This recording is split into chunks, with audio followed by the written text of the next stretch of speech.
বাড়ির পিছকুলে একটা নাহল গেছে, কয়টা না হইলেছে, এখন এই নাহলগুলো না খাইলে চলে। যাই হোক, গাছের গোড়ায় যাইয়ে দেই সব ঝুনা না হইল, একটাও ডাব নাই। ডাবগুলো যাই কই, ডাবগুলো খাই কেডা? বাইস্তারে কইলাম তুই লাভ দিয়ে উঠতে যা, যাই দেখ দি বাবা কোনো ডাব ডোব আসেনি। যাই হোক, এদিকে কোনো ডাব ডোব নাই, ওইদিকে যা। বাইস্তায় পেরাই উঠতে গেছে, এই দিয়ে একটা ডাব পাইছি অবশেষে।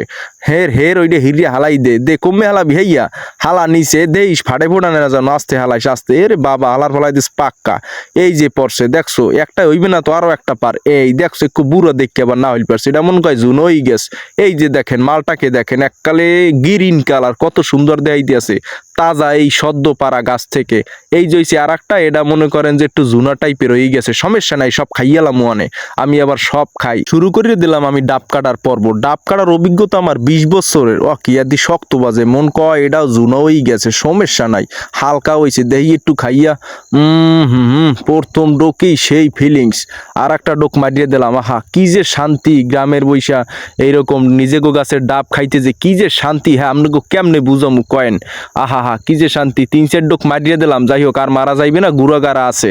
কইলাম একটা চামচ লইয়ে, একটা চামচ লইয়েছে, দেখছেন নারকেল ভিতরে হালকা হইছে। এইটা খাইতে যে কি টেস্ট, কি স্বাদ। তামসাটা দেখছো, খাইতে পারি না, গুড়াগাড়া ইয়ে জ্বালা শুরু করে দিচ্ছে। দেখছো একটু শান্তি মতন খামু, হ্যাঁ আগো জ্বালায় পারি না। যাই হোক, আপনারা এইভাবে মাঝে মধ্যে গ্রামের বাড়ি যাইয়া নিজেগো গাছের ডাব পাড়িয়ে খাইবেন, দেখবেন সেই স্বাদ।